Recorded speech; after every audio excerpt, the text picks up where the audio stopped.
अरे कोई यार इनके बच्चे भी होंगे ना, भगवान करे इनके बच्चों को और कौन सर एक बार बताओ, हमारे एक बार बताओ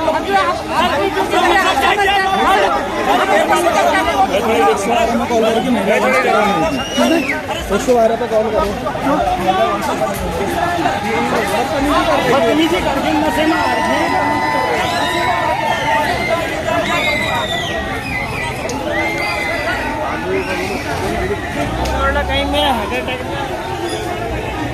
महीना पुलिस तो आई नहीं है।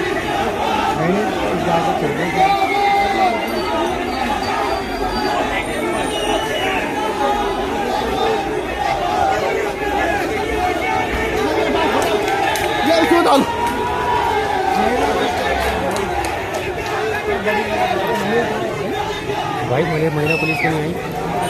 वो नहीं आएंगे भाई, ये बहुत गलत है। आप भी बताइए, देखिए बहुत गलत है, महिला पुलिस आई नहीं है। बहुत गलत है, बहुत गलत। बट वो तो वॉशरूम गया था, मुझे कहना तैयारी के लिए चलो कभी भी लगाया दौड़ के।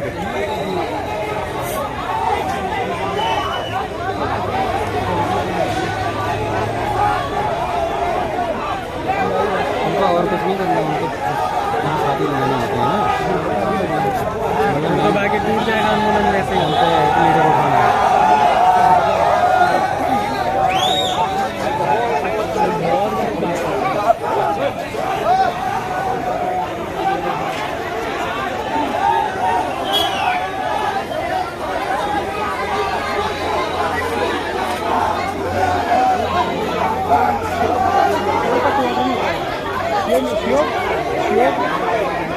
शिव कोई पावरफुल नहीं होता, शिव थोड़ी होता है और पावरफुल। शिव वो करता है जो एसडीएम कह रहे हैं, कोई पावर नहीं होता।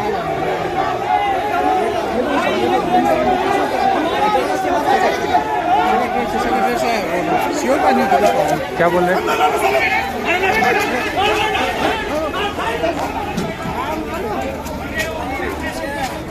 अरे भाई कौन ये लाठी चार्ज भी नहीं कर सकते, लाठी चार्ज नहीं कर सकते।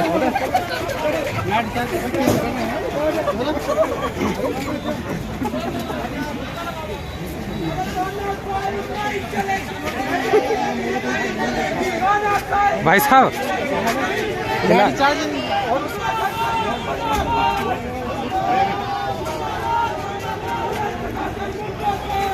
अमित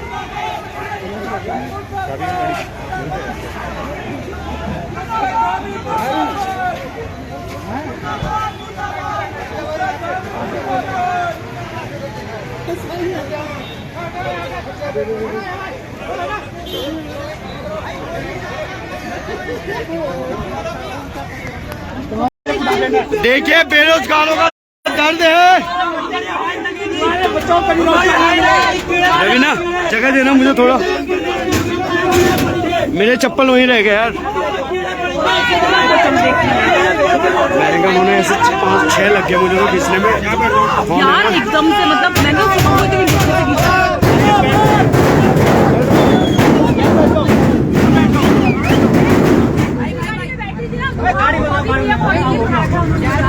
यार कुछ भी कर सकते हैं उसके साथ। अरे कुछ नहीं करेंगे, आप पूरा उत्तराखंड देख रहे हैं यहाँ पे। बैठो आप लोग, अभी बैठो। उत्तराखंड सरकार मुर्दाबाद, उत्तराखंड सरकार मुर्दाबाद, उत्तराखंड सरकार मुड़ चलेगी, तानाशाही नहीं चलेगी। शांत रहो भाई। बॉबी भाई का है, बॉबी भाई का है, बॉबी भाई का है। आगे लेके आएंगे, गाड़ी में लेके, आगे वाली गाड़ी में। देखो ना, एक महिला पुलिस थी यहाँ पे, ठीक है। पहली बात, एक भी मेडिकल होना चाहिए पुलिस, सबका होगा। दारू पी के रात को ये लोग सब लोग एक बार गए और ये दोबारा आए।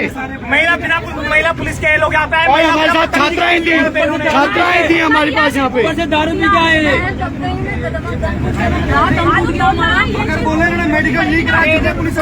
कपड़े फाड़ रखे कपड़े।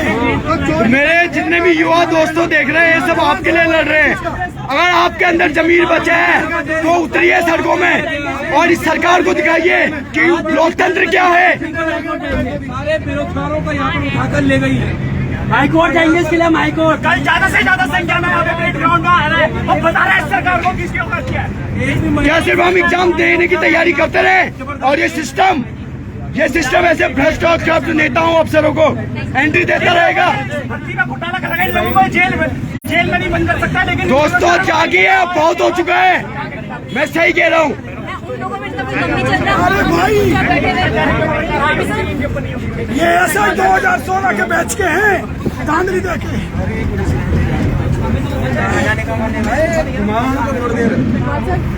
आप कौन सी जगह ले जा रहे हैं?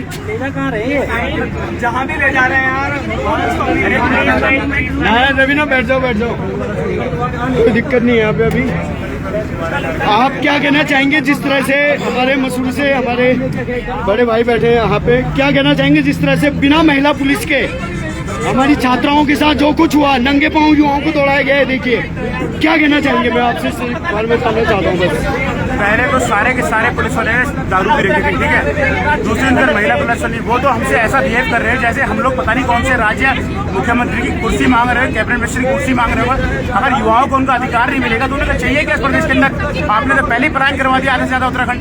अभी बच्चे कुछ लोग जो अपने रोजगार की मांग करना चाहते हैं उस पर भी सरकार नाकाम है, मंत्री नाकाम है, हर प्रशासन नाकाम है। और रात को दारू पी के आप पुलिस वालों को बता रहे हो। महिला कांस्टेबल कोई है नहीं, लेडीज यहाँ पे बैठी है, बच्चे यहाँ बैठे काम न करते, पर्सनल उसमें निकालने की कोशिश कर रहे हैं। और मैं बताना चाहूंगा हमारे यहाँ पे हरीश रावत जी के बेटे बैठे यहाँ पे, आनंद भाई भी हमारे बीच में है, बड़े भैया यहाँ पे बहुत योगदान है कि वो हमारे साथ एक युवाओं के साथ रात के 1 बजे रात को जा रहे हैं। आप अगर कुछ जोश हो से कहना भैया, चाहिए। मेरा एक सवाल है, बिना महिला पुलिस के हमारे साथ छात्राएं भी थी, आपने देखा किस तरह से पुलिस ने तानाशाही रवैया अपनाया, आप क्या कहेंगे भैया? इस तरीके का मंजर 1994 में राज्य प्राप्ति आंदोलन चल रहा था, मैं चरम पर था। इसी तरीके से तत्कालीन जो पुलिस थी, तत्कालीन जो प्रशासन था, वो इसी तरीके से दमनपूर्वक कार्रवाई करता था। और दुर्भाग्य से 2023 में भी इस तरीके की परिणति देखने को मिल रही है। और ये जो नौनिहाल, ये जो युवा जो अपने परीक्षा की जिनको तैयारी करनी चाहिए थी, वो यहाँ पर चौराहे पर, सड़क पर सरकार से लड़ रहे हैं, क्योंकि वो चाहते हैं कि ईमानदार और पारदर्शी तरीके से परीक्षा की जाए। लेकिन भाभी जी बड़े बड़े बोल तो बोल रहे हैं। उन्होंने कहा था कि जितने भी नकल करने वाले परीक्षार्थी होंगे उनको चिन्हित करके बाहर किया जाएगा। उस पर कोई कार्रवाई नहीं हुई। साथ ही साथ उन्होंने एक बहुत ही बड़ा बयान दिया था कि हम नकल अध्यादेश लाएंगे, और खुद ही आगे आकर के उन्होंने तारीख भी घोषित की थी 10 फरवरी को हम नगर अध्यादेश के लिए कैबिनेट की बैठक बुलाएंगे। और अब पता चल रहा है कि 15 तारीख को हो रही है, जबकि परीक्षा तो 12 फरवरी को आयोजित करने जा रहे हैं। तो ये सरकार अपने खुद के बयानों से पीछे हट रही है, और यहाँ का युवा, इस प्रदेश का युवा अपने आप को थका हुआ महसूस कर रहा है, अपने साथ धोखा हुआ महसूस कर रहा है। तो उसी के लिए यहाँ पर युवा रात के 1-2 बजे तक वो यहाँ पर धरना दे रहे थे, और ये उनका संवैधानिक अधिकार है विरोध प्रकट करना। लेकिन पुलिस जिस तरीके से बिना किसी पूर्व में नोटिस के या बिना कोई कागज के यहाँ पर युवाओं को बिना महिला पुलिस को लाए, यहाँ पर लड़कियों के साथ उन्होंने बहुत ही सादगी की, बहुत बदतमीजी की, और इस तरीके से उनको गैर कानूनी तरीके से उठा करके ले जा रहे हैं। और इस बेरोजगार संगठन का जो मुख्य चेहरा है बॉबी पवार, वो कहाँ पर है, किस गाड़ी में है और किन पुलिस वालों के साथ है, उसके बारे में कोई जानकारी नहीं है। रात के 2 बजने वाले हैं, तो हमको बॉबी पवार के लिए भी संशय हो रहा है। तो मेरा इस प्रदेश के जितने भी अभिभावक हैं, जितने भी अपने बच्चों के लिए जिन्होंने वो सपने देख रखे, मेरा उन सबसे ये अपील है कि कल बेरोजगार संगठन ने फिर से कॉल की है 10 बजे की, आप लोग अपने घरों से बाहर निकलिए और बेरोजगार संगठन को अपना सहयोग दीजिए। और मेरा जितनी भी राष्ट्रीय पार्टियां हैं, मेरा उनसे भी ये निवेदन है कि ये वो मौका है जब आपको उत्तराखंडी बन करके आगे आना है। तो आप लोग भी आइए और उत्तराखंडी बन करके इन बेरोजगार नौजवान छात्रों के साथ खड़े होइए। और सीबीआई जांच की मांग कर रहे हैं, सारी परीक्षाएं रद्द हो फिलहाल, सीबीआई जांच हो। फिर उसके बाद सरकार आगे बढ़े, यही मांग है। सर हमारी जो मांग है, जो अभी पेपर्स है उसकी पहले जांच हो। आयोग आई थिंक धूमिल हो चुका है और किसी का भी उसको ट्रस्ट नहीं है। अभी संजीव चतुर्वेदी पकड़ा गया है, संजीव कुमार पकड़ा गया, अति गोपन के 3 सेक्शन है, तो तीसरा अभी भी संदेह उनके ऊपर। और इसके साथ साथ जब भी कोई पेपर होता है तो डबल लॉकर में रखा जाता है। परीक्षा नियंत्रक के पास एक चाबी होती, एक सेक्शन ऑफिसर के पास होती। तो हम ये पूछना चाहते हैं कि 2 चाबियों के बाद ये पेपर बाहर कैसे निकला? परीक्षा नियंत्रक भी संदेह के घेरे में है और ये पूरा आयोग ही संदेह के घेरे में। जब तक इसकी इन्वेस्टिगेशन ना हो तब तक कोई पेपर ना हो, क्योंकि हमें आयोग के ऊपर ट्रस्ट ही नहीं है। इसलिए हम सीबीआई जांच की मांग करें और जो सिटिंग जज है उनके अंडर में सीबीआई की जांच हो, ताकि हमारा जो ट्रस्ट है वो आयोग पे बन सके। इसके साथ मैं एक बात कहना चाहता हूँ, हमारे सीएम को अभी हैंडसम सीएम का वो मिला है अवार्ड। मैं कहना चाहता हूँ हैंडसम वो होता है जो काम हैंडसम करे। क्या हैंडसम काम ये है कि नकल हो रही है आपके राज्य में, पेपर पानी की तरह लीक हो रहा है। हिमाचल में पेपर लीक होता है, तार कहाँ से जुड़ते? उत्तराखंड। क्या यही हैंडसम सीएम है? सीएम जी यदि आप चाहते हो, हमने इसलिए चुना था आपको, बीजेपी को इसलिए वोट दिया था 19 और 22 में, हमें विश्वास था कि अच्छा काम करेंगे। पर क्या आपका विकास यही है? युवाओं को सड़कों पर लाना, बेरोजगारी दर बढ़ाना, महंगाई बढ़ाना, क्या आप यही है? नकल विरोधी कानून आप अभी तक लाए नहीं हो और नकल वाला प्रदेश बनाना, क्या यही है विकास की डेफिनेशन आपके लिए? आयोग अपने सिलेबस में जो पेपर 7 है उसमें लिखता है कि हमें एक ऐसा ऑफिसर चाहिए जो ईमानदार हो, सत्यनिष्ठ हो, पारदर्शी तरीके से काम करे। क्या आयोग की पारदर्शिता यही है कि बच्चों को ट्रस्ट नहीं है उसके ऊपर? क्या आयोग से ईमानदारी का परिचय? ईमानदारी का मतलब होता है कि किसी भी दबाव के आने के बावजूद भी अपने कामों को नियमों के अनुसार करना। पर आयोग क्या नियमों के अनुसार काम कर रहा है? नहीं। उसके ऊपर ईमानदारी है। ईमानदारी क्या है? पेपर बेच रहे ईमानदारी है। आयोग दोगलापन दिखा रहा है, बोलता कुछ है करता कुछ है। उसे कैसा ऑफिसर चाहिए? क्या उसे भ्रष्ट ऑफिसर चाहिए? बता देना, बिडिंग कर लो। हम क्यों मेहनत करें? हम लाइब्रेरी में 3-3, 4-4 साल बैठे हुए हैं, पेपर लिख रहे हैं अपने। ये देखो हाथ में निशान पड़ गए लिखते लिखते। क्या हम जो मेहनत करें बेवकूफ़ है? आयोग सीधा बोल देना हमें 30 लाख चाहिए, 35 लाख चाहिए, सीटें ले जा लो अपनी। हम पढ़ाई छोड़ दो, मजदूरी करने का क्यों अपने माता पिताओं के फिराक में रखे? यार हम मेहनत कर रहे हैं। आप बोल दीजिए, सीधा बोल दीजिए, पैसे है तो आओ सीट ले जाओ, हम मजदूरी कर लेंगे। गरीबी सरकार कह रही है नकल विरोधी कानून बिल्कुल बनकर तैयार है, प्रस्ताव कैबिनेट में आने वाला है।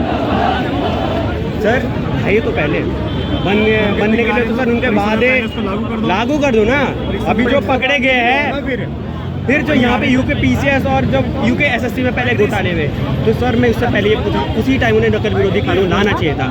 या यूके पीसीएस कितने मत कैसे हुई? एक घोटाला पहले हो चुका, उसके बावजूद भी पेपर बेचा जाता है। तो सर हिम्मत तो बहुत है इनकी, इतनी हिम्मत कहाँ से लाते हैं? सर ये आंसर देना सरकार। यदि सरकार नकल विरोधी कानून लाना चाहती तो कैबिनेट की जरूरत क्या? कैबिनेट को इमरजेंसी में तो बुलाया जा सकता है, अध्यादेश के थ्रू भी तो लागू किया जा सकता है।